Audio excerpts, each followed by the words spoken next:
பரமபுருஷரான ஸ்ரீ பகவான் பல அவதாரங்கள் எடுத்திருக்கார். உலக பிரசித்தம். ஆச்சரியங்கள்லாம் அற்புதங்கள்லாம் பகவத் அவதாரங்களில் உண்டு, பகவத் விஷயத்தில் உண்டு, எல்லா அவதார புருஷர்களுடைய சரித்திரத்திலையும் உண்டு. ஆச்சரியங்கள்லாம் அற்புதங்கள்லாம் காண்பிச்சதினால மட்டிலும் ஒருத்தரை பகவான், கடவுள், இறைவன் அப்படின்னு நம்ம சொல்ல முடியுமான்னு கேட்டால், அப்போ மெஜிஷியனுக்கும் கடவுளுக்கும் என்ன வித்தியாசம்? அற்புதங்களை மட்டிலும் காண்பிக்க காண்பிக்க காண்பிக்க அவர் மெஜிஷியன் ஆயிட மாட்டாரா? அப்போ கடவுள், இறைவன் அப்படின்னு ஒருத்தரை நம்ம சொல்லணும் அப்படின்னா பிராமாணிக்க தத்துவம் வேணும், சத் சரித்திரம் வேணும், ஞான பரிபூர்த்தி வேணும், சாஸ்திர பிரமாணம் வேணும். ராம அவதாரத்தில் ராமர் ஆச்சரியங்கள் அற்புதங்கள் எங்கேயுமே காட்டலை. அப்படி கூட நம்ம ராமரை பகவான் அப்படின்னு சொல்லிடலையா? கண்ணன் அப்படின்னாவே பிரேமை. அவர் உலகத்தையே மோகிக்க செய்கிறவர். அவர்கிட்ட எதுதான் இல்லை, சட் ஐஸ்வர்யங்களும் அவர்கிட்ட இருக்கு. அழகுக்கு அழகு, அறிவுக்கு அறிவு, செல்வத்திற்கு செல்வம், பலத்திற்கு பலம், துறவிற்கு துறவு, 6 விதமான ஐஸ்வர்யங்களும் கொண்ட ஒரே ஒரு அகில உலகத்துக்கே உள்ள ஒரு நாயகன் யார் அப்படின்னா ஸ்ரீ பகவான் கிருஷ்ணர். அப்படிதான் கிருஷ்ணர் சரித்திரம் அப்படின்னு எங்கேயுமே நம்ம கேட்டதே கிடையாது. கிருஷ்ண லீலை அப்படின்னு தான் நம்ம எங்கேயுமே கேட்டிருக்கோம். ஏன் அப்படின்னா அவர் வாழ்க்கையவே விளையாடினுட்டார். நம்மலாம் விளையாட்டவே சீரியஸாக எடுத்துப்போம். அவர் எல்லாத்தையுமே சரி சமமாக பார்த்து நம்மளுக்கு எக்ஸாம்பிளாக விளையாடி காமிச்சிட்டு இருக்கார் வாழ்க்கையவே. அதனால தான் பகவத்கீதையில் சொல்லியிருக்கார், சுகதுக்க சமயகிருத்வா லாபோ லாபோ ஜயா ஜயம் அப்படின்னு சொல்லி. சாட்சி மாத்திரம் அவர் சுகமோ துக்கமோ லாபமோ நஷ்டமோ அவமானமோ வெற்றியோ தோல்வியோ எல்லாமே அவருக்கு சமம் சமம் சமம் தான். பார்த்தா ராம அவதாரத்தில் ராமர் தான் ரொம்ப கஷ்டப்பட்டார், ரொம்ப அழுதார் அப்படின்னு நம்ம எல்லாருக்கும் தெரியும். தவிர கிருஷ்ணர் பிறந்ததே ஜெயிலில். அவர் பெற்றோர்களுக்கு கைவிலங்கு கால் விலங்கு எல்லாம் போட்டிருக்கு. ஒரு விளையாட்டு சாமான் கூட வாங்கித்தர முடியாத ஒரு அவல நிலை அவருடைய பெற்றோர்களுக்கு. பிறந்த குழந்தை வேற ஊரை அண்டி பொழைக்க வேண்டிய நிலைமை பிறந்த அன்னிக்கே. வேற ஊருக்கு போயும் அவர் ரொம்ப ஜாலியாக சந்தோஷமாக கழிச்சுட்டினார் அப்படின்னு பார்த்தா அதுவும் இல்லை. அங்கேயும் போய் மாடு மேய்ச்சி உழைச்சி இருக்கிறதா இருக்கு. ஆனாலும் அவருடைய லீலை ரொம்ப சந்தோஷமான ஒரு லீலை. அதனால் சொல்கிற சுகரும் சந்தோஷமாக சொல்கிறார். கேட்குற பரீட்சித்துக்கும் சாபம் தாபம் சோகம் எல்லாமே போயிடுதாம். அதனால் சுகர் சொல்கிறார், ஒரு சமயம் பூமி தேவி அவளுக்கு ரொம்ப கஷ்டகாலம் வந்துட்டான். பொறுத்தார் பூமி ஆழ்வார் அப்படிங்கிறது சொல்வழக்கு. ஆனால் இங்கே பூமி தேவிக்கே பொறுமைக்கு சோதனை வந்துச்சு. கூட்டம் கூட்டமான அரக்கர்கள் அவங்க செய்யக்கூடிய அட்டூழியங்கள் அத்தனையும் பொறுக்க முடியல அவளுக்கு மனவேதனை, பாரம், அவளுடைய பாரம் தாங்க முடியாம அவள் கண்ணீர் விட்டு கதறா. பிரம்மதேவர்கிட்ட சரணாகதி அடைகிறா. கௌர்பூத்வாஸ்ருமுகீ கின்னா கிரந்தந்தி கருணம் விபோ உபஸ்திதாந்திகே தஸ்மை व्यचनं समवोसता.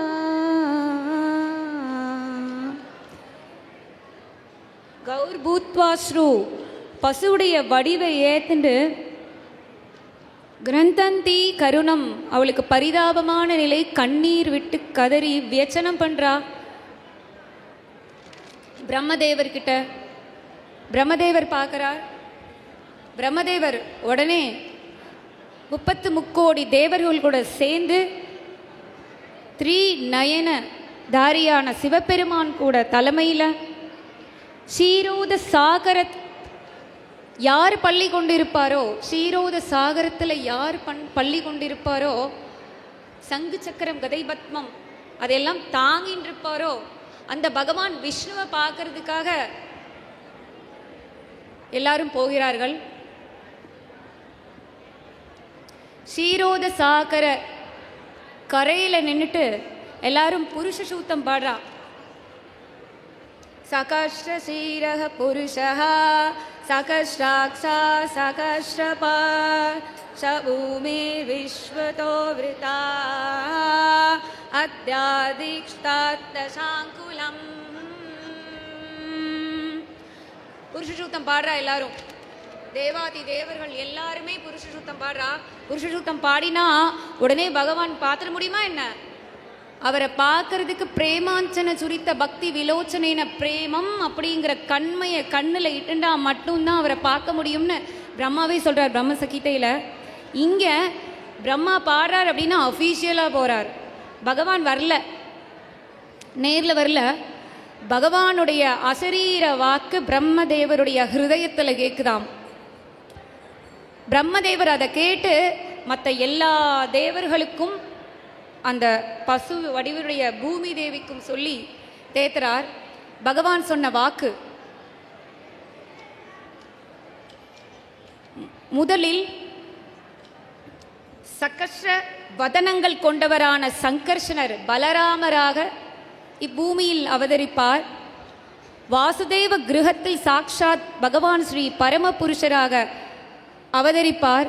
மூன்றாவதாக காரியங்கள், மற்ற எல்லா காரியங்களையும் பார்ப்பதற்காக பகவதி, பகவானுடைய அனுகிரகம் இருக்கிறதுனால பகவதி அந்த மாயாதேவி தோன்றுவாள் அப்படின்னு சொல்லிட்டு எல்லாரும் அவர்களுடைய லோகத்துக்கு போகிறார்கள். ஒரு சமயம் யதுகுல மன்னர்களின் தலைநகரமாக இருந்ததா மதுரா. ராஜதானி ததா சாபூத் சர்வ யாதவா பூபுஜா மதுரா பகவான். மதுரா பகவான் யத்ர நித்யம் சந்நிதோ ஹரி சந்நிதோ ஹரி. ராஜதானி ததா சாபூத் சர்வ யாதவா பூபுஜா மதுரா பகவான். மதுரா பகவான் யத்ர நித்யம் சந்நிதோ ஹரி சந்நிதோ ஹரி. ராஜதானி ததா சாபூத் சர்வ யாதவா பூபுஜா மதுரா பகவான். மதுரா பகவான் யத்ர நித்யம் சந்நிதோ ஹரி சந்நிதோ ஹரி. யது வம்சம், போஜ வம்சம், அந்தக வம்சம், இந்த எல்லா வம்சத்தையும் கம்சன் ஆண்டு வந்தான். உண்மையிலே கம்சனுடைய அப்பா உக்ரசேனர் தான் ராஜா. ஆனால் உக்ரசேனரை உட்காத்தி வச்சுட்டு கம்சன் தான் எல்லா காரியங்களையும் புரியுறா. தர்ம காரியங்கள் எங்கெங்கெல்லாம் இருக்கோ அதையெல்லாம் அழிக்கிறா. அதர்ம காரியங்கள் எல்லாத்தையும் புரியலா. உக்ரசேனரை எந்த வேலையும் செய்ய விடுறதில்லை. ஒரு சமயம் இந்த கம்சனுடைய ஒன்றுவிட்ட சகோதரி தேவகிக்கும் வசுதேவருக்கும் கல்யாணம் முடிஞ்சு லட்சக்கணக்கான மக்கள் ஊர்வலம் போகிறாங்க. கடல் மாதிரி திரண்டு ஊர்வலம் போகிறாங்க. கம்சனே தேவகிக்கும் வசுதேவருக்கும் சாரதியாக போகிறா. தேர சடக் சடக் சடக் சடக்குன்னு ஓட்டிட்டு போகிறா. அந்த ஊர்வலத்தில் 400 யானைகள், 10,000 குதிரைகள், 18,000 ரதங்கள், 200 பணிப்பெண்கள் எல்லாரையும் தங்கம், வைரம், வைடூரியம் எல்லாத்தாலையும் அலங்கரித்து ஊர்வலம் கூட்டிகிட்டு போகிறா. இப்போலாம் யானைகள் 400 இருக்குமோ, குதிரைகள் 10,000 இருக்குமோ? அந்த காலத்தில் குதிரைகள் யானைகள் எல்லாம் தங்கத்தில் அலங்கரித்து ஊர்வலம் கூட்டிகிட்டு போனாங்க. ரதங்களோ 18,000 ரதங்கள். அந்த காலத்தில் தங்க ரதங்கள், உண்மையான தங்க ரதங்களில் ஊர்வலம் கூட்டிகிட்டு போனாங்க. இந்த காலத்தில் ஏதோ ஒரு தகரத்தை பெயிண்ட் அடித்து காரில் ஏதோ ஒரு பூ அலங்காரம் பண்ணி கூட்டிகிட்டு போகிறா. அது மட்டுமா, 200 பணிப்பெண்களும் அதுவும் தங்க நகைகளால் அலங்கரித்து போகிறா. இந்த காலத்தில் மணமகள்கள் எல்லாருமே கவரிங் நகையை தானே போடுறா, அதுவும் வாடகைக்கு வாங்கின கவரிங் நகை. அந்த காலத்தில் பணிப்பெண்களே தங்க நகை போட்டு ஊர்வலம் போனாங்க. இப்படி அந்த ஊர்வலம் போயிட்டே இருக்கு. இவ்வளோ சீதனம் கொடுத்து தான் ஒரு பெண்ணை தான் வீட்டுக்கு கல்யாணம் முடிஞ்சு அழைச்சிட்டு போவா. சங்கு, ஊதுகொம்பு, மிருதங்கம் எல்லாத்தையும் முழங்குறாங்க. அந்த ஒரு மங்களகரமான சப்தத்துடன் இந்த ஒரு ஊர்வலம் ஆரம்பமாகுது. அப்படி அந்த கடல் போன்ற மக்கள் போயிட்டே இருக்கும்போது திடீர்னு அங்க அசரீர ஒரு வாக்கு கேட்டுதாம். திடீர்னு வானத்திலிருந்து ஏதோ ஒரு குரல் கேட்டுதாம். அஸ்யாஸ்துவாமஷ்டமோ கர்ப்ப ஹந்தாயாம் வஹசே அபுதா ஹே முட்டாளே அப்படின்னு ஒரு வாக்கு. திடீர்னு எங்கேயோ ஆகாயத்திலிருந்து ஒரு சத்தம் கேட்டுதான். ஜனங்கள் எல்லாம் போறாங்க, எல்லாம் ஊர்வலம் போறாங்க. எந்த ஜனங்களும், ஒரு ஜனம் கூட, லட்சக்கணக்கான ஜனங்கள்ல திரும்பி பார்க்கலையாம். கம்சன் மட்டும் ஏ முட்டாளேன்னதும் யாரோ என்ன கூப்பிடுறாளே அப்படின்னு திரும்பி பார்த்தானா. அப்பவே கம்சனுக்கு தெரிஞ்சிட்டு இருக்கு போல. எல்லா ஜனங்களும் போறாங்க, யாரும் திரும்பி பார்க்கல. உடனே அந்த அசரீர வாக்கு சொல்லுச்சு, ஓ கம்சா, எந்த உன் தங்கைய நீ ரதத்தில் வைத்து சாரத்தியம் பண்றியோ அந்த உன் தங்கையோட 8வது கர்ப்பம் உனக்கு மிருத்யு, மரணம் அப்படின்றச்சான் இந்த வாக்கு. கம்சனுடைய தங்கையோட பையனே அவனுக்கு கொல்லக்கூடிய ஒரு வாக்கு அப்படிங்கிறப்ப கம்சன் எவ்வளோ ஒரு பயந்திருப்பா, எவ்வளோ ஒரு பதட்டம் அடைந்திருப்பா. 8வது குழந்தை தானே, 8-10 வருஷம் இருக்கு, 8-10 வருஷம் வாழ்ந்துடலாம் அப்படின்னு யாருக்காச்சும் தோணுமோ? நான் இன்னும் 8 வருஷம்தான் வாழுவேன் அப்படின்னு சொல்லி ஒரு நாளும் கடந்து போயிட்டு இருப்போம் இல்லையா? யாருக்காவது தான் இறந்த நாளை தெரிஞ்சதுன்னா பிறந்த நாளை கொண்டாடுவாங்களா? ஒரு நாளும் நான் இறந்த நாளை நோக்கி போயிட்டுருக்கேன் அப்படின்னு தானே நினைப்பா. அதுதான் மரண பயம். இறந்த நாள் தெரிஞ்சிச்சுன்னா அந்த பயம் எல்லாருக்கும் இருக்கும். உடனே கம்சன் சொல்றா, தேவகி நீ இருந்தா தானே உன் குழந்தை என்ன கொல்லும் அப்படின்னு தேவகியோட கேசத்தை பிடிச்சி ரதத்திலிருந்து தரன்னு இழுத்துட்டு வரா. வாழை எடுக்கிறா, தலையே சீவ போயிட்டா. அப்ப வசுதேவருக்கு எப்படி இருந்திருக்கும்? தான் அப்பதான் தான் மனைவியா தேவகி ஆனாரு. அப்ப வசுதேவருக்கு எப்படி இருந்திருக்கும்? கம்சன் தான் தங்கை மேல கொண்ட அவ்வளோ ஒரு பிரியமான அன்பால தான் தான் ரதத்தையே ஓட்டிட்டு வந்தா. ஆனா இப்ப அந்த கம்சனே தேவகிக்கு எதிரியா மாறிட்டா. தான் வாழ்ந்தா போதும், தேவகி இருந்தா என்ன, இல்லைன்னா என்ன அப்படின்னு தேவகியே வெட்ட போயிட்டா. அதுதான் சுயநலத்தனம், செல்ஃபிஷா இருக்கா கம்சன் அங்க. இந்த காலத்து மணமகன்களா இருந்தா என் உயிரை காப்பாத்துனா போதும்பா அப்படின்னு ஓடிருப்பா. ஆனா வசுதேவரோ ரதத்திலிருந்து நிதானமா இறங்கி வந்து எந்த ஒரு கலவரமும் இல்லாம கம்சனை சமாதானப்படுத்துறாரு. கம்சன்கிட்ட சொல்றாரு, கம்சா நீ போஜராஜ்யத்துக்கே பெருமையானவர், உங்களோட ஸ்லாகிய குணத்தை சிறந்த வீரர்கள் கூட போட்டுடுறாங்களே, உங்களை மாதிரி ஒரு நல்ல ஆத்மா இந்த உலகத்தில் இருக்காங்களா அப்படின்னு சொல்லி கம்சனை போட்டுறாரு. ஒரு தங்கை அப்படிங்கிறவ உங்களுக்கு புத்திரி மாதிரி இல்லையா, அந்த புத்திரி மாதிரி இருக்கிற தங்கைய நீங்கள் எப்படி தானோட திருமண ஊர்வலத்தின் போது எப்படி நீங்கள் கொல்லலாம் அப்படின்னு வசுதேவர் கெஞ்சுறாரு, அழறாரு. ஆனால் கம்சனும் இதை கேட்டுட்டு எந்த ஒரு சமாதானமும் ஆகலை. இந்த சமாதான வார்த்தைகள் எல்லாத்தையும் கேட்டும் கம்சன் சமாதானமே ஆகலை. அதனால வசுதேவர் வேறு ஒரு உபாயத்தை யோசிக்கிறாரு.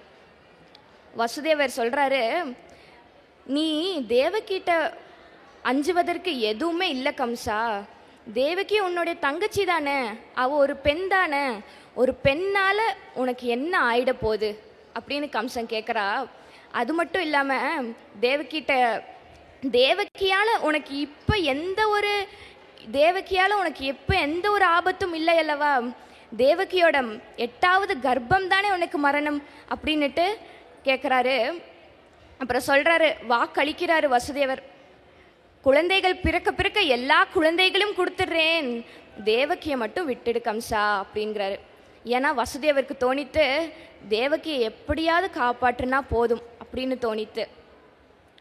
இந்த உபாயத்தை கேட்ட உடனே கம்சன் இது ஒரு நல்ல உபாயம் அப்படின்னுட்டு தேவகியை விட்டுட்டா. வசுதேவரோ பகவானுடைய சிறந்த பக்தர் இல்லையா, சிறந்த பக்தர்கிட்ட அந்த ஒரு நிதானமும் அவர் சொன்ன வாக்க மீற மாட்டாரு அப்படிங்கிற ஒரு உறுதியும் இருந்த காரணத்தினால கம்சன் தேவகியை விட்டுட்டாரு. ஆனால் தேவகியோட நிலைமை நினச்சி பார்க்கணும். எல்லா பெண்களுக்கும் கல்யாணமான முதல் நாள் கிரகப்பிரவேசம் நடக்கும். ஆனால் தேவகிக்கு மட்டும் காராகிரக பிரவேசம், கிரகப்பிரவேசம் இல்லை, காராகிரக பிரவேசம், ஜெயில் வாசம். ஜெயிலில் போட்டுட்டாங்க. தேவகி அழுகிறா, கதறா. எல்லா பெண்களுக்கும் யாருக்குமே எந்த ஒரு ஸ்திரீக்கும் அம்மாவாயிட்டோம் அப்படிங்கிற அந்த ஒரு நிமிஷம்தான் ரொம்ப முக்கியமான நேரமாக தோணும். ஆனால் தேவகியோட மனசில் ரொம்ப பயமா, ரொம்ப பீதியாக இருக்கா. குழந்தை பிறக்க போகிறதே, குழந்தை பிறந்துட்டா கம்சன் என்னை கொலை பண்ணிடுவானே, அந்த குழந்தைய கொலை பண்ணிடுவானே அப்படின்னு அவன் நினச்சி ரொம்ப பயப்படுறா. அதே மாதிரி முதல் குழந்தை பிறக்கிறது, அந்த குழந்தைய கம்சங்கிட்ட கொண்டுட்டு போய் கொடுக்கணும்னு தெரிஞ்சும் கூட தேவகியும் வசுதேவரும் அந்த குழந்தைக்கு நாமகரணம் யாகம் நடத்துகிறாங்க. ஸோ நாமகரணம் அப்படின்னா அந்த குழந்தைக்கு பெயர் சூட்டு விழா. அந்த முதல் குழந்தைக்கு கீர்த்திமான் அப்படிங்கிற பெயரும் வைக்கிறாங்க. அந்த பேரை வச்சதுமே கம்சங்கிட்ட கூட்டிகிட்டு போகிறாங்க. கம்சனும் வந்துட்டு என்ன பண்ணுறான்னா அவளோட தேவகி வசுதேவரோட நேர்மையை பார்த்து ரொம்ப ஆச்சரியப்பட்டான். ஸோ அந்த ஆச்சரியத்தில் அவன் ரொம்ப மனசை மயங்கிட்டான். அவன் கொண்டு அந்த நேர்மையை பார்த்து, உன்னோட 8வது குழந்தை தானே என்னை கொல்ல போகுது, அதனால் இந்த முதல் குழந்தைய நீங்களே திருப்பி கொண்டுட்டு போங்க அப்படின்னு சொல்லி வசுதேவர்கிட்ட அந்த குழந்தைய திருப்பி கொடுத்து அமிச்சிட்றான். ஆனால் எங்கெல்லாம் குழப்பம் தோன்றுகிறதோ அங்கெல்லாம் அந்த குழப்பத்தை தீர்க்கறதுக்காக நாரதர் பிரவேசிப்பார். ஏத்தகம்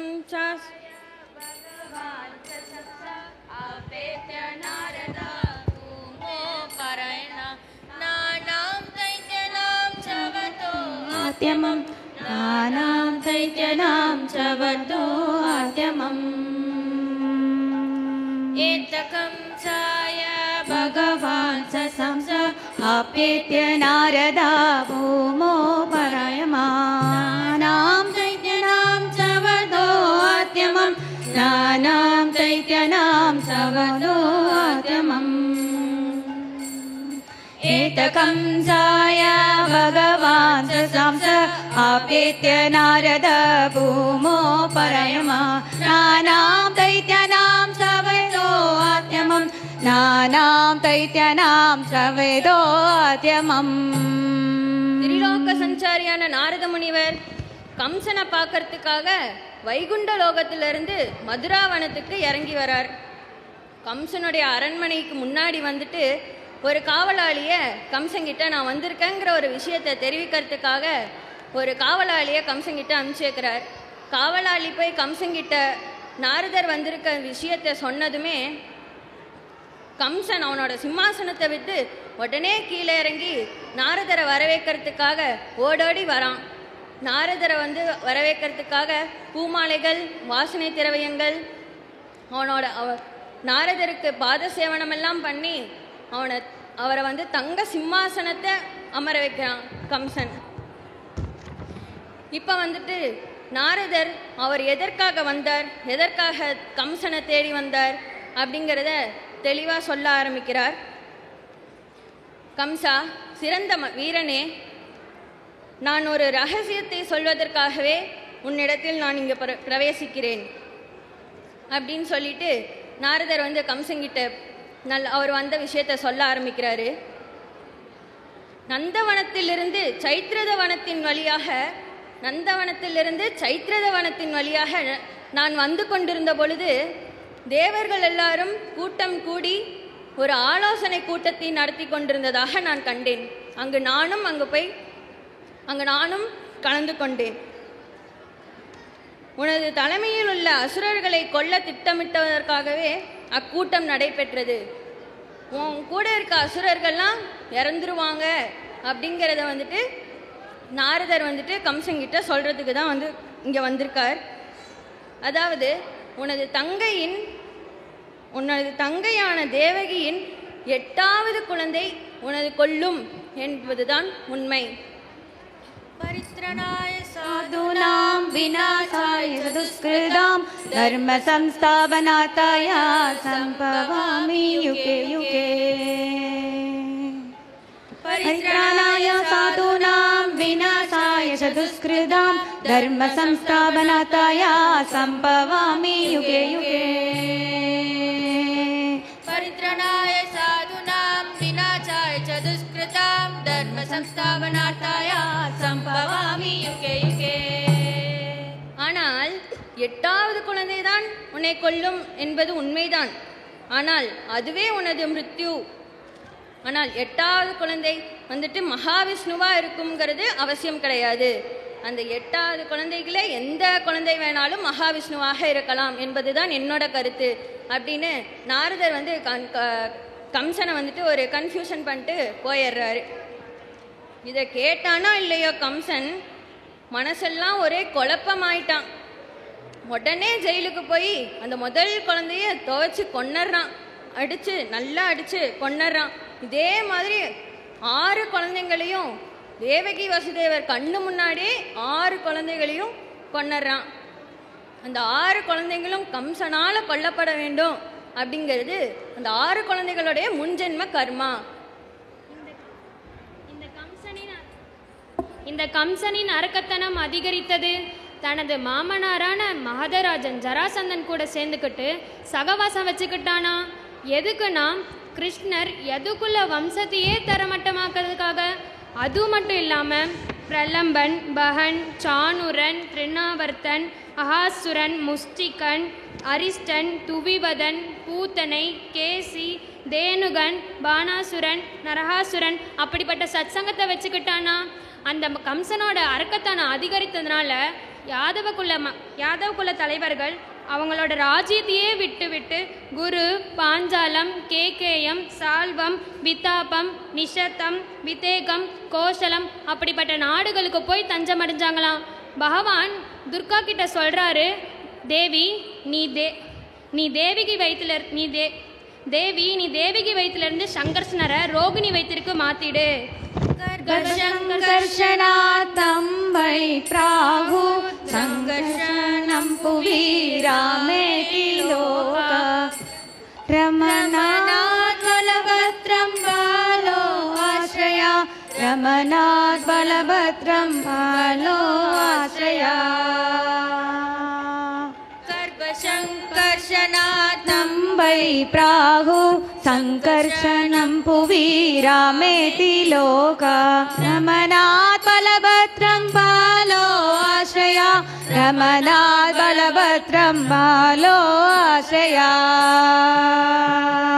கர்ப்பசங்கர்ஷனா वै प्राहु सङ्कर्षणं पुवी रामेति लोक रमणात् बलभद्रं बालो आश्रया रमणात् बलभद्रं नालो आश्रया. அதற்கு பின் 6 ஐஸ்வர்யங்களுடன் நானே தேவகியின் கர்ப்பத்தில் தோன்றுவேன். अट्टाहं मंस भागेन देवक्या पुत्रदां कबे प्राप्स्यामि यशोदां यां नन्दभक्त्यां भविष्यसि यशोदायां नन्दभक्त्यां भविष्यसि. अट्टाहं मंस भागेन देवक्या पुत्रदां कबे प्राप्स्यामि त्वं यशोदायां नन्दभक्त्यां भविष्यसि यशोदायां नन्दभक्त्यां भविष्यसि. अतहं हंसभागेन देवक्या पुत्रदां कबे प्राप्स्यामि त्वं यशोदायां नन्दभक्त्यां भविष्यसि यशोदायां नन्दभक्त्यां भविष्यसि. அதற்கு பிறகு நீ யசோதையின் மகளாக தோன்றுவாய். உத்தரவு போட்ட பின்னாடி ஆசி அளிக்கிறார். நாமதேயானி குர்வந்தி ஸ்தானானி ச நராபுவி துர்கேதி பத்ரகாளி தி விஜயா வைஷ்ணவி ச குமுதா சண்டிகா கிருஷ்ணா மாதவி கன்யகேதி ச மாயா நாராயணி சாணி சாரதேதி அம்பிகேதி ச. பகவான் கிருஷ்ணர் சொல்றா, நீ இப்படியெல்லாம் போற்றப்படுவாய். வாரணாசியில் நீ துர்க்கையாகவும், ஒரிசாவில் விஜயாவாகவும், குலகாபுரத்தில் வைஷ்ணவியாகவும், அவந்தியில் நீ பத்ரகாளியாகவும், பம்பையில் நீ அம்பிகாவாகவும், காம ரூபத்தில் நீ சண்டிகவாகவும், வட இந்தியாவில் சாரதாவாகவும், கன்னியாகுமாரியில் கன்யாவாகவும் நீ இப்படியெல்லாம் போற்றப்படுவாய்னு சொல்றார். ஓமிதி தத்வதக, அப்படியே ஆகட்டும். இப்படி சொல்லிவிட்டு பகவானை வலம் வந்து கோகுலம்க்கு கிருஷ்ண பகவான் சொன்னதை அப்படியே செய்து முடிக்கிறார். அந்த நேரம் ஜெயிலில் தேவகிக்கு தான் கரு கலைஞ்சிருச்சு தெரிஞ்சது. அந்த மொத்த மதுரா அரண்மனை சோகத்தில் ஆழ்ந்தது. எல்லாரும்னா மதுரா அரண்மனைனா கம்சனும் தான்.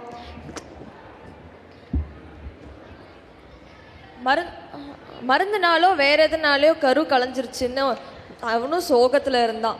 1000 இருந்தாலும் தங்க தானே.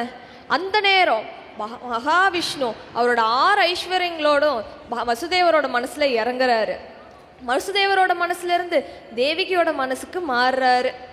அந்த நேரம் தேவகி பார்க்க ஒரு முழு நிலவு மாதிரி பிரகாசமா இருந்தா.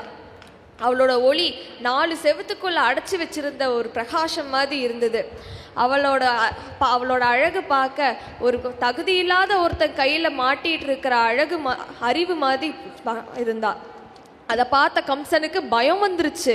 கம்சன் நினைச்சான், என்னை கொல்ல வந்த விஷ்ணு தேவகியோட கருவுக்கு வந்துட்டான். ஆனா என்னால இப்ப தேவகியை கொல்ல முடியாது. தேவகி ஸ்திரீ மட்டும் இல்ல, அவ என் தங்கச்சி. அவ இப்ப கர்ப்பவதியாவும் இருக்கிறா. அவளை கொன்னா என் பேரு கெட்டு போயிடும். நான் எந்த நரகத்துல போய் பிறப்பேன்னு யாருக்குமே தெரியாது. அதனால குழந்தை பிறக்கட்டும், அவ பிறந்த உடனே அவளை கொன்னுறேன் அப்படின்னு அவன் ரொம்ப கொடூரமா நினைச்சுக்கிட்டான். அந்த நேரம் படுக்கும் போதும் பகவானை நினைச்சான், எந்திரிக்கும் போதும் பகவானை நினைச்சான், தூங்கும் போதும் பகவானை நினைச்சான், உட்காரும் போதும் பகவான் நினைச்சான், சாப்பிடும் போதும் பகவான் நினைச்சான், அலுவல்கள்லையும் பகவான் நினைச்சான். 24 மணி நேரமும் பகவானையே நினைச்சுக்கிட்டு இருந்தான். ஆனா பகவான் நினைக்கிற பக்தர்களுக்கும் கம்சனுக்கும் வித்தியாசம் இருக்கு. பகவானோட பக்தர்கள் பகவானை எப்படி பாதுகாக்கணும், பகவானுக்கு எப்படி சேவை செய்யணும், பகவான் கூட எப்படி நேரத்தை செய்யணும், பகவானோட எப்படி நேரத்தோட இருக்கணும் அப்படின்னு தான் நினைப்பாங்க. பகவானை எப்படி சேவிக்கணுங்கிற ஸ்மரணத்திலேயே இருப்பாங்க. ஆனா கம்சன் எப்படி பகவானை அழிக்கணும், எப்படி அவரை கொல்லணும்னு துடிதுடிச்சிட்டு இருந்தான். அந்த நேரம் பிரம்மன் சிவன் தலைமையில மகாமுனிவர்களான தேவலர், வியாசர், நாரதரோ, தேவர்களான இந்திரன், சந்திரன், வருணனும் தேவகியை பார்க்கறதுக்கு மாயினால தன்னை மறைச்சுக்கிட்டு அந்த ஜெயிலுக்கு வந்தாங்க. அங்க இருக்கிற தேவகியோட கர்ப்பத்துல எல்லாருக்கும் அருள்பாலிக்கிற பரமபுருஷ பகவானை பார்த்து போற்றி துதித்தாங்க. நீரே சத்யவிரதம், நீரே சத்யபரம், நீரே திரிசத்யம், சத்யவிரதம், சத்யபரம், திரிசத்யம், சத்தசயோனிம் நிகிதம் ச சத்யே, சத்யச சத்யம், விருத்த சத்யம் நேத்திரம், சத்யமாக்கம் துவம் சரணம் பிரபன்னஹ. உங்ககிட்ட தான் சத்தியம் பிறக்குது, நீங்க தான் சத்தியத்தை எப்பயுமே காப்பாத்துறவரு. நீங்கள் தான் எப்பயுமே சத்தியத்தை நிலைநாட்டுவர். 3 காலங்களிலும் நீங்கள் தான் சத்தியமாக விளங்குறீங்க. உங்களை கள்ளக்கபடம் இருக்கிறவங்களால அடைய முடியாது. ஆனால் நீங்களே கதின்னு இருக்கிறவங்கள நீங்களே அவங்களுக்கு அர்ப்பணிச்சிருவீங்க. உங்களை ஒரு நிமிஷம் நினச்சா கூட உங்களையே அவங்களுக்கு நீங்கள் கொடுத்துருவீங்க.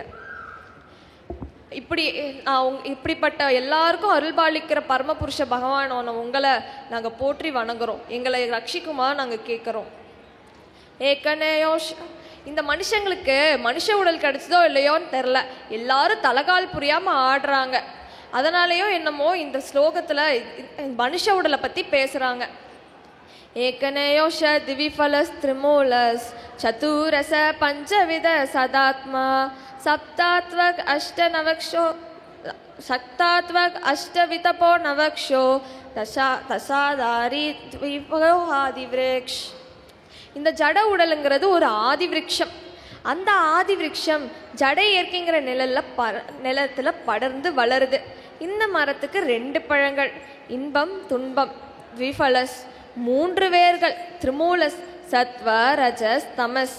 இந்த பழத்துக்கு 4 விதமான சுவைகள், சதுரச தர்ம அர்த்த காம மோக்ஷ. இது 5 புலன்களால் இதை சுவைக்க முடியும். கண்கள் 2, காதுகள் 2, நாசித்வாரங்கள் 2, நாக்கு 1, தோல். இதை 6 விதமான சூழ்நிலைகளில் சுவைக்க முடியும். எந்தெந்த சூழ்நிலைகள்னா முதுமை, வருத்தம், பசி, நோய், வருத்தம், மாயை.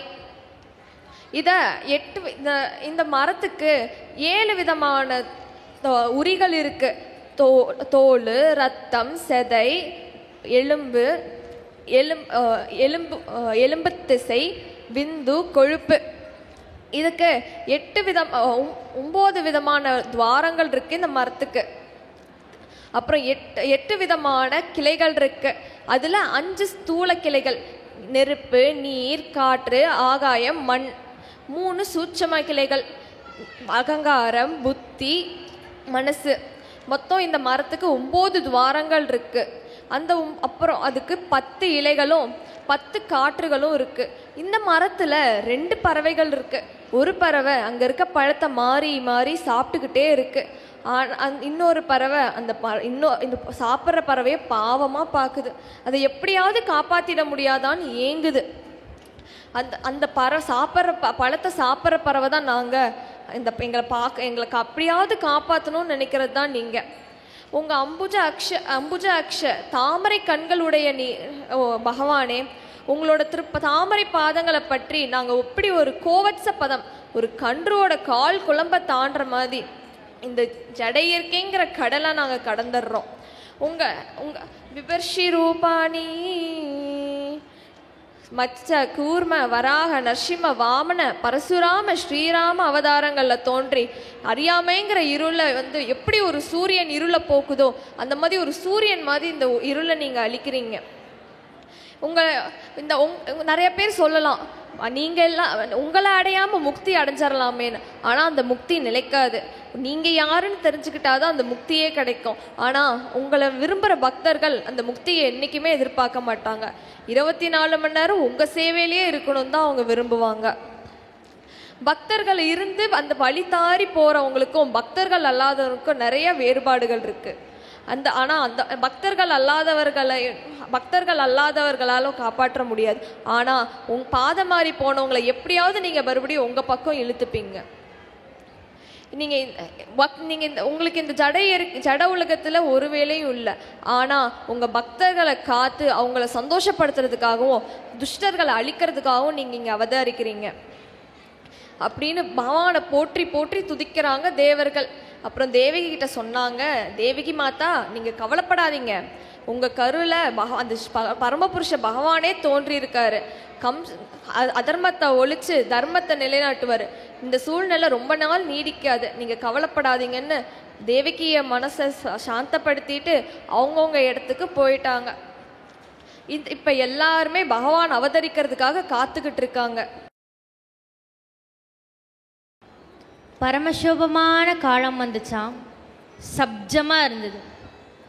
ஆவணி மாசம், ரோஹிணி நட்சத்திரம், அர்த்தராத்திரி, கிருஷ்ணபட்சம், அஷ்டமி திதி, முதல் கோகுலாஷ்டமி எப்படி இருந்திருக்கும்?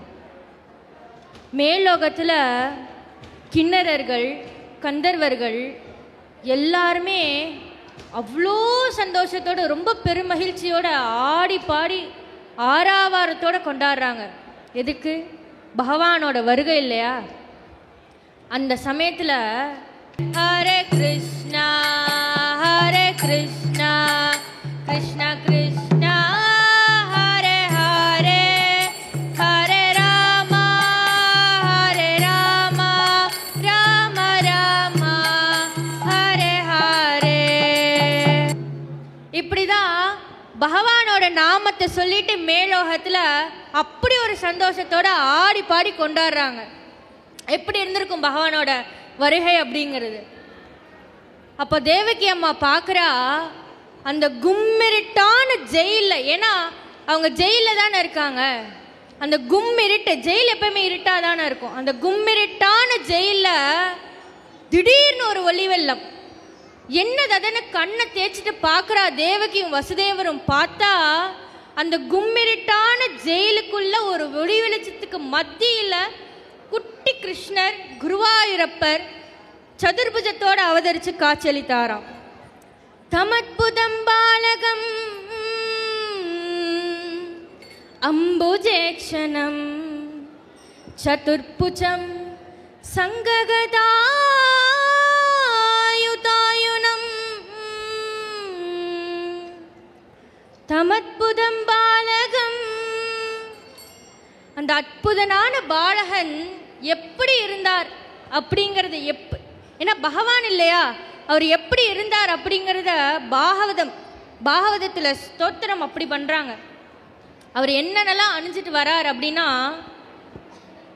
கழுத்தில் கௌஸ்துப மாலை, மார்பிள் ஸ்ரீவத்ச குறி, அவரோட நிறம் கருமேக நிற வர்ணத்தோட, நீண்டு வளர்ந்த கேசம், மஞ்சள் நிற பீதாம்பர பட்டாடை உடுத்திட்டு வராரு, கிரீட குண்டலம் போட்டுட்டு வராரு. அவ்வளோ அழகா அந்த பாலகன் வராரு, அவ்வளோ அழகா இருக்காரு. இதுலேருந்தே நமக்கு தெரியும் எந்த குழந்தையாவது அப்படி பிறக்குமா? அதனால தான் அவரை பகவான் அப்படின்னு நம்ம சொல்கிறோம். அந்த சமயத்தில் அவ்வளோ அழகான ஒரு வெளிச்சத்தோடு இருக்கிறனால அவர் அப்படியே ஒரு பிரகாசமாக ஒளிவிடுறாரு. அந்த ஸ்தோத்திரம் பார்த்தோம் அப்படின்னா, தமத்புதம் பாலகம் அம்புஜேக்ஷணம் சதுர்புஜம் சங்ககதாயுதாயுதம் ஸ்ரீவத்ஸலக்ஷ்மணம் கலசோபி கௌஸ்துபம் பீதாம்பரம் சாந்தர வயோதா சௌபகம் மஹர்ஹ வைதூர்ய கிரீட குண்டல த்விஷா பரிஷ்வக்த சஹஸ்ர குண்டலம் உத்தாம காஞ்சியங்கத கங்கணா ஆதிபி விரோசமானம் வசுதேவ ஜக்ஷதா தமத்புதம் பாலகம் அம்புஜேக்ஷணம் சதுர்புஜம் சங்ககதாயுதாயுதம் ஸ்ரீவத்ஸலக்ஷ்மணம் கலசோபி கௌஸ்துபம் பீதாம்பரம் சாந்தர வயோதா சௌபகம் மஹர்ஹ வைதூர்ய கிரீட குண்டல த்விஷா பரிஷ்வக்த சஹஸ்ர குண்டலம் உத்தாம காஞ்சியங்கத கங்கணா ஆதிபி விரோசமானம் வசுதேவ ஜக்ஷதா. இந்த அற்புதமான பாலகன் நினச்சிக்கிறாரா, ஏன் 4 கையோட சங்கு சக்கர கதபத்மத்தை ஏந்திட்டு வரணும்? 2 கையோட அவதாரம் பண்ணால் போதாதா? அவர் நினச்சிக்கிறாரா, அம்மா பாவம், ஜெயிலில் ஒரு குழந்தைக்கு ஒரு விளையாட்டு சாமான் கூட வாங்கி தர முடியலையே நம்ம குழந்தைக்கு. எந்த ஒரு அம்மாவும் ஒரு குழந்தைக்கு ஒரு விளையாட்டு சாமான் கூட வாங்கித்தர முடியாத நிலைமையில் நான் இருக்கேனே. அந்த குழந்தை எவ்வளோ அழகாக இருக்குது. ஒரு ஊதலாவது, ஒரு காத்தாடியாவது, ஒரு கிளுகிழுப்பை கூட என்னால் வாங்கித்தர முடியலையேன்னு எங்கேயாவது தேவகி அம்மா வருத்தப்படுவாளேன்னு வைகுண்டத்திலிருந்தே சங்கங்கிற ஊதலை எடுத்துகிட்டு வந்துட்டாராம் வைகுண்டத்திலிருந்தே காத்தாடிங்கிற சக்கரத்தை எடுத்துட்டு வந்துட்டாராம். வைகுண்டத்திலிருந்தே கதங்கிற கிளுகிழுப்பு எடுத்துட்டு வந்துட்டாராம். அற்புதம் பாலகம். எல்லா குழந்தைங்களும் பிறந்தா அஜ்ஞானம் பிறக்கும். நமக்கு குழந்தை அழுதுனா கூட நம்மளும் அழுவோம். குழந்தை சிரிச்சா கூட நம்மளும் சிரிப்போம். குழந்தை பிறந்தா அஜ்ஞானம் பிறக்கும். இந்த குழந்தை பிறந்தவனே அஜ்ஞானம் பிறக்க வேண்டி இருக்க பெற்றோர்களுக்கு ஞானம் பிறந்துருச்சான். அதனால தான் தமத்புதம் பாலகம். அந்த ஞானம் அப்படிங்கிறது எப்பேற்பட்ட ஞானம் அப்படிங்கிறத பாகவதத்தில் அப்பேற்பட்ட ஸ்தோத்திரத்தில் சொல்கிறாங்க. எந்த ஒரு அம்மாவுமே குழந்தை எப்படி கொஞ்சுவாங்க? கண்ணே, மணியே, முத்தே, கட்டி கரும்பே அப்படின்னு தானே கொஞ்சுவாங்க. ஆனால் இந்த அம்மாவுக்கு ஞானம் பிறந்தது சாக்ஷாத் பரபிரம்மம் அல்லவோ. அதனால அவர் சொல்கிறா, ரூபம் எத்தத் பிராஹுரவ்யக்தம் மாத்தியம் பிரம்ம ஜோதிர் நிர்குரம் நிர்விஹாரம் சத்தா மாத்தம் நிர்விசேஷம் நிரீகம் சத்வம் சாக்ஷாத் விஷ்ணுராத்மாத்மதீபஹா. எப்பேற்பட்டவர் எனக்கு பிறந்திருக்கார்.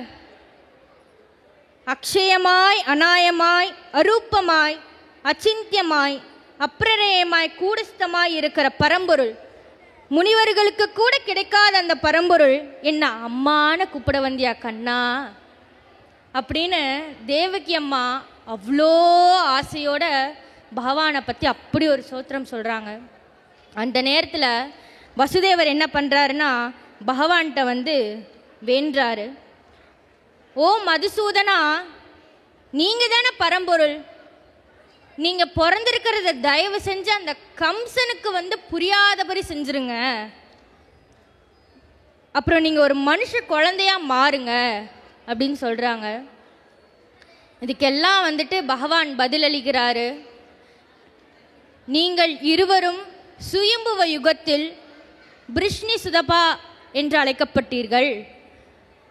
உங்களது தவத்தின் பழத்தினால் நான் தங்களுக்கு வரதராஜன் என்னும் நாமம் கொண்ட மகனாக அவதரித்து தங்களது விருப்பத்தை பூர்த்தி செய்தேன். அடுத்த யுகத்தில் வாமனனாக அவதரித்து தங்களது விருப்பத்தை பூர்த்தி செய்தேன். இந்த யுகத்தில் நான் கிருஷ்ணன் என்னும் நாமம் கொண்டு தங்களது விருப்பத்தை பூர்த்தி செய்துள்ளேன் அப்படின்னு சொல்கிறாரு. இதெல்லாம் சொல்லி முடிச்சக்கப்புறம் பகவான் என்ன பண்ணுறாரு? அவர் தானே பரம்பொருள், பகவான் இல்லையா? அப்போ அவர் என்ன பண்ணுறாரு? தன்னை தன்னோட அந்தரங்க சக்தியின் மூலமாக அவர் ஒரு மனுஷ குழந்தையாக அவரை மாற்றிக்கிறாரு. சதுர்புஜ பகவான் தன்னோட இரண்டு கைகளுடைய மனுஷ குழந்தையாக அவர் மாற்றிக்கிறாரு. மாற்றினக்கப்புறம் சொல்கிறாரு வசுதேவர்கிட்டையும் தேவகிக்கிட்டையும், நீங்கள் கம்சனை கண்டே பயந்தீர்களானால் என்னை கோகுலத்தில் கொண்டு விடுங்கள் அப்படின்னு சொல்கிறாரு. சொன்னோடனே சரி, பகவானே சொல்லிட்டார் அப்புறம் என்ன அப்படின்னு சொல்லிட்டு வசுதேவர் சரின்னு அந்த குழந்தையை எடுக்க போகிறார். போகும்போது தானே கை விலங்கு விடுறது, கால் விலங்கு விடுறது, ஜெயில் கதவெல்லாம் ஓப்பன் ஆகுது, காவலர்கள் கொரட்டை விட்டு தூங்குறாங்க, யமுனை நதி தானே வழி விடுறது, அனந்தசேஷன் தானே குடைப்பிடிக்கிறார், எல்லாம் தானே தானே தானே தானே எல்லாமே தானே நடக்குது. இந்த நிலைமையில் வசுதேவர் பகவானை கூட்டிகிட்டு கோகுலத்துக்கு போகிறார். அங்கே போயிட்டு யசோதைக்கு பக்கத்தால் இருக்க பெண் குழந்தைய எடுத்துக்கிறார். கிருஷ்ணர் விட்டுறார். கிருஷ்ணர் யாராச்சும் விட முடியுமா? அவரோட அழகுலேயே நம்மளாம் மயங்கிடுவோம் இல்லையா? அப்போ வசுதேவர் என்ன பண்ணுறாருன்னா அந்த பெண் குழந்தைய கையில் எடுத்துக்கிறார், கிருஷ்ணரை மனசில் எடுத்துக்கிறார். எடுத்துட்டு மதுரா ஜெயிலுக்கு திரும்பவும் வரார். எல்லாமே அப்படியே பழையபடி ஆயிடுது. இந்த நேரத்தில் கோகுலத்தில் என்ன நடக்குதுன்னா நந்த மகாராஜருக்கு அவ்வளோ சந்தோஷம். நந்த மகாராஜருக்கும் யசோதை அன்னைக்கும் பேரளவான சந்தோஷம். அந்த சந்தோஷத்தை நம்ம கணக்கிடவே முடியாது. அவ்வளோ பெரிய சந்தோஷத்தோடு அவங்க அந்த பகவான் பிறந்த தினம் இல்லையா, அதனால் அவங்க ஆறாவாரத்தோடு கொண்டாடுறாங்க. அப்போ என்ன ஆகுதுன்னா அந்த ஊர் மக்கள் இருக்காங்க இல்லையா கோகுலத்தில், அந்த ஊர் மக்களும் வந்துட்டு ஏதோ தனக்கு குழந்தை பிறந்திருக்கு, தன்னோட வீட்டு விசேஷம் அப்படிங்கிற மாதிரி ஒவ்வொருத்தரும் தன்னை அலங்கரிச்சுக்கிறாங்க, வீடுகளை அலங்காரம் பண்ணுறாங்க. மாடுகளுக்கு குளிப்பாட்டி மஞ்சக்கொம்பு பட்டாடை, மாடுகளுக்கு கூட பட்டாடை உடுத்துறாங்க. வைடூரியம் எல்லாத்தையும் அவங்க அணிஞ்சுக்கிறாங்க. அணிஞ்சிட்டு ஊரே பிரகாசமாக இருக்கு. அந்த காலத்துலலாம் பார்த்தோம்னா ஒரு விசேஷம், ஒரு வீட்டில் விசேஷம் அப்படின்னாலே வந்துட்டு பிராமணர்களுக்கு வந்துட்டு தானம் அளிப்பாங்க. அதனால நந்த மகாராஜ் என்ன பண்ணாருன்னா, 1-2 பசுக்கள் இல்லை, 20 லட்சம் பசுக்களை வந்து தானம் பண்ணாரு. 20 லட்சம் பசுக்களை தானம் பண்ணாரு. அப்ப பிராமணர்கள் வந்துட்டு என்ன பண்றாங்கன்னா யாகம் பண்றாங்க. பிராமணர்களோட யாகத்தினாலையும் அவரோட நந்த மகாராஜரோட தானத்தினாலையும் அந்த ஊரே வந்துட்டு புனிதம் அடையுது. அப்பேற்பட்டு எப்படி கொண்டாடி இருக்காங்க பாருங்க கிருஷ்ணரோட ஜென்ம தினத்தை. அப்பேற்பட்டு கொண்டாடப்பட்ட அந்த கோகுலாஷ்டமியை தான் நம்ம இன்னைக்கு கொண்டாடிட்டு இருக்கோம். ஹரே கிருஷ்ணா. ராம ராம ஹரே ஹரே ஹரே கிருஷ்ணா ஹரே கிருஷ்ணா கிருஷ்ணா கிருஷ்ணா ஹரே மைக் ஹரே ராம ஹரே ராம ராம ராம ஹரே ஹரே கிருஷ்ணா ஹரே கிருஷ்ணா கிருஷ்ணா கிருஷ்ணா ஹரே ஹரே ராம ஹரே ராம ராம ராம ஹரே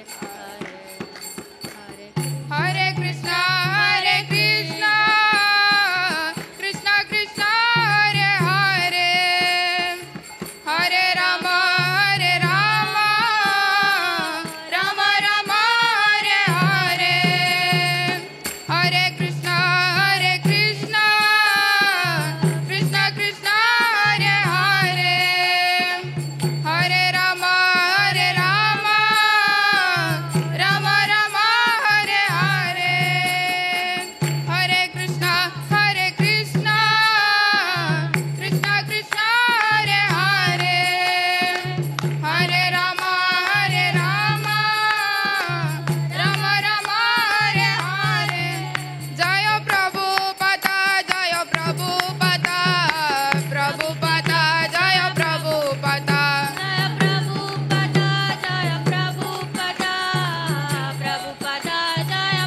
ஜய ஜய பிரபுபாத் பிரபுபாத் பிரபுபாத் ஜய ஸ்ரீல பிரபுபாத்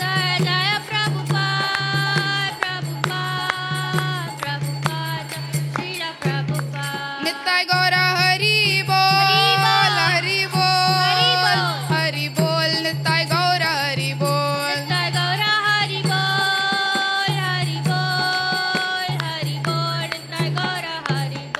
हरिनाम संकीर्तन की श्रील प्रभुपाद की निताय गौर प्रेमानंदे.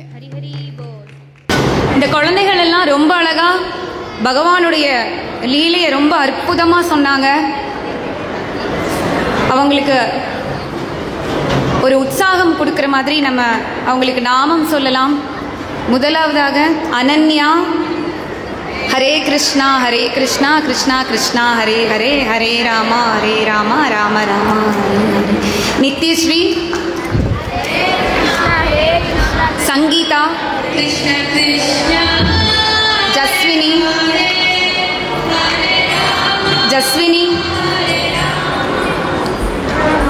ராஜி, மைத்திலா, அர்ஜுன், கிருஷ்ணா கிருஷ்ணா ஹரே ஹரே ஹரே ராம ராம ராம. இவர்கள் எல்லோருமே அவங்களுடைய ஆன்மீக வழியில முன்னேறணும் அப்படிங்கிறதுக்காக நம்ம எல்லாருமே இந்த ஒரு நல்ல தருணத்தில் பிரார்த்திப்போம். ஹரே கிருஷ்ணா கிருஷ்ணா கிருஷ்ணா ஹரே ஹரே ஹரே ராமா ராம ராம ஹரே ஹரே. ஹரே கிருஷ்ணா.